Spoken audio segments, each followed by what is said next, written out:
Bom dia! Hoje a gente vai falar um pouquinho sobre a doença do refluxo gastroesofágico e suas repercussões na gravidez. Primeiramente, eu gostaria de me apresentar. Eu sou Beatriz Giana, sou médica generalista, formada pela Faculdade de Medicina do ABC, e hoje eu vou apresentar sobre o nosso trabalho, né, a revisão integrativa da literatura. Eu vou explicar mais um pouquinho depois sobre quais os métodos, né, utilizados nessa revisão. E para o trabalho fui orientada pela professora doutora Etel, que é gastroenterologista na mesma faculdade. A gente vai começar iniciando o trabalho falando sobre o que é a doença do refluxo gastroesofágico, né? É uma doença crônica relacionada à motilidade do trato gastrointestinal e ela decorre do refluxo, né, do conteúdo gástrico para o esôfago, né, causando a sintomatologia. O objetivo desse estudo teve como base a gente investigar se realmente durante a gestação há mais incidência dessa doença, né? E a gente utilizou, né, também como importância o panorama epidemiológico que a gente apresenta no mundo hoje em dia. A alta prevalência, né, dessa doença, principalmente nos países desenvolvidos e em desenvolvimento, né? Citando aí o Brasil, né, como uma importante é, epidemiologia, né? Mais de 10% da população brasileira apresenta a comorbidade.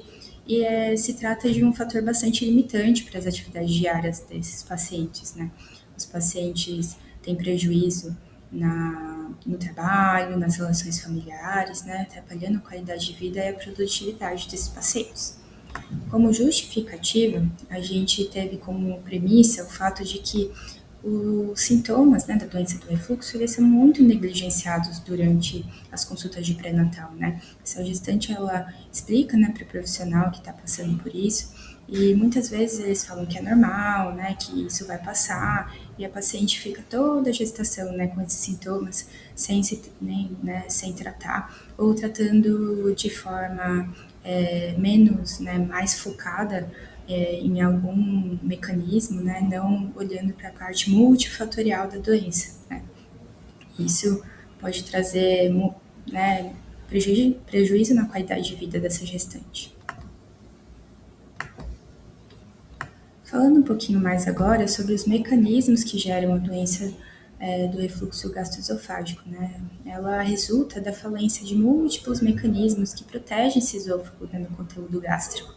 Dentre eles, a hipotonia, né, do esfíncter esofágico inferior, né, do esôfago, e esse sendo o mecanismo mais importante, as aberturas transitórias frequentes desse esfíncter, a redução do clearance, né, que é a capacidade desse esôfago eliminar esse conteúdo, né, quando é refluído, o tipo, né, de material que é refluído, então se é mais ácido, se é mais alcalino, se é gasoso ou se é líquido, os fatores genéticos, né, que a gente percebe que pessoas, né, que apresentam parentes de primeiro grau com a doença têm mais predisposição realmente a apresentar em algum momento da vida.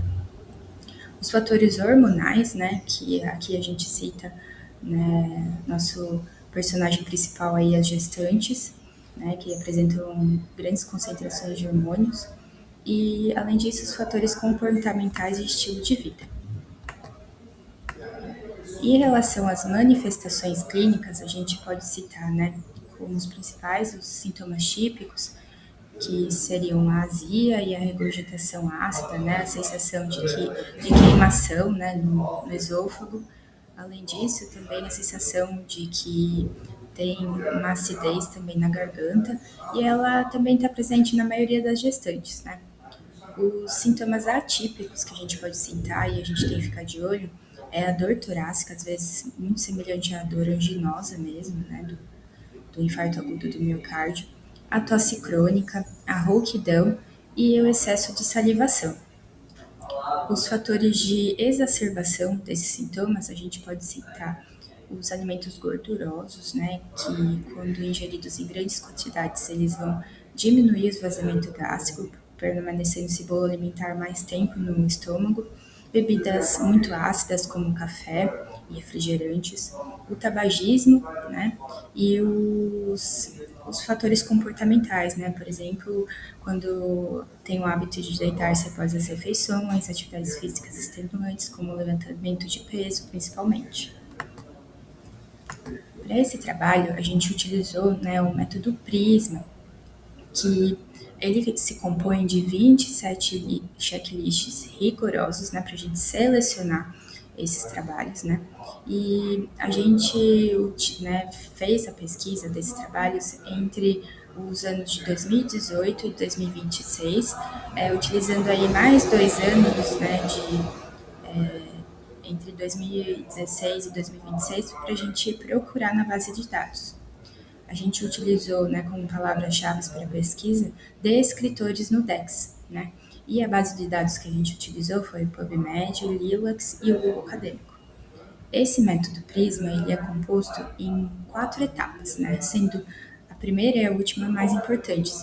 A primeira, a gente vai pesquisar, né, esses descritores em cada base de dados, a gente vai obter as referências e a gente vai ter teve um total, né, na primeira etapa de 914 trabalhos, mas os selecionados, né, pelo checklist foram um número de 21 estudos.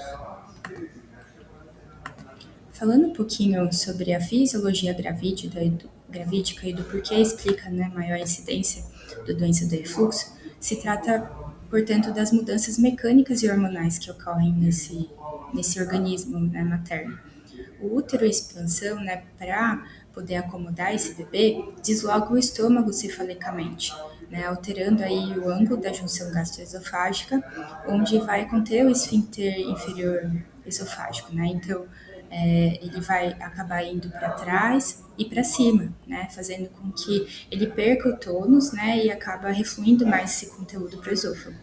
Para vocês terem uma noção, a população em geral, né, apresenta uma pressão intragástrica entre 5, podendo atingir no máximo 12, sendo que a gestante já apresenta 40 centímetros de água, né, bem importante aí a pressão para causar o refluxo.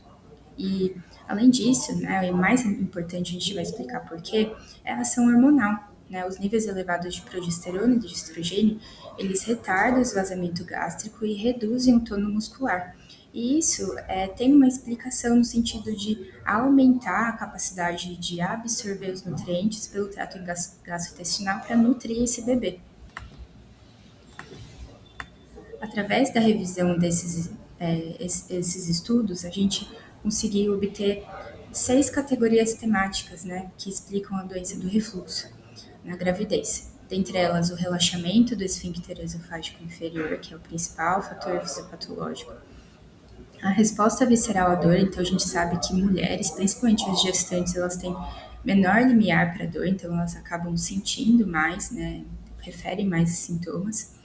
Em contrapartida, os mecanismos de defesa, né? A gente, por curiosidade, a gente sabe que o estrogênio e a progesterona, eles atuam aí como fatores protetores desse esôfago, apesar de não conseguirem contrabalancear tantos fatores estressores, né, para a doença. Então, o estrogênio, ele acaba aumentando, deixando a secreção, né, do esôfago um pouco mais espessa, né, para proteger esse esôfago do conteúdo ácido.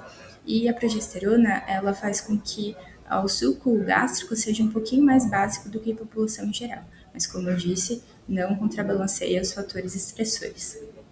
Além disso, tem o deslocamento do útero, que a gente já explicou no slide anterior, o aumento do peso e do sedentarismo, né? A gente percebe uma maior quantidade de obesas, né, no Brasil, mulheres grávidas obesas, né? E também em relação ao sedentarismo, algo que tem que ser estimulado durante as consultas. E apesar de não serem relacionados diretamente na fisiopatologia, não casar a doença do refluxo, a gente pode observar que mulheres ansiosas e depressivas têm maior predisposição a perceber esses sintomas. Né? Então, elas referem, então é um fator que piora os sintomas. Além disso, então o mais importante é o papel hormonal, né? O estrogênio e a progesterona também podem ser hormônios que vão causar, né, alguns sintomas importantes, no sentido que eles agem diretamente na musculatura do esôfago, né, através dos canais de potássio. Estudos in vitro e in vivo, né, que a gente conseguiu ver através da análise dos estudos, mostrou isso que o estrogênio e a progesterona têm ação dose dependente nessa musculatura, né? Então, quanto maior a concentração desses hormônios, mais vai ter sintomatologia. A gente, no Japão, eles utilizaram tiras de musculatura do esôfago de porcos, que tem a estrutura genética muito semelhante ao ser humano, e percebeu um relaxamento importante dessa musculatura. E também teve estudos em vivo, né, que utilizaram mulheres pseudográvidas, que são mulheres que são expostas a altas concentrações de estrogênio e progesterona para simular um ambiente gravídico, ocasionando também o relaxamento do esfíncter esofágico inferior, né, culminando nos sintomas da doença do refluxo. A gente percebe também, né, que ao longo da idade gestacional há uma maior incidência dos sintomas, né? E do porquê que a ação hormonal é a mais importante, além de tudo. Porque ela já aparece no primeiro trimestre, né? Quando ainda o útero é pequeno, né? Então não dá para dizer que a maior pressão intragástrica, né? Que é o útero que está causando essa compressão. Então, apesar de que até o fim da gestação, é lá no terceiro trimestre, já mais de 50% da gestante vão referir sintomas, né, da doença do refluxo.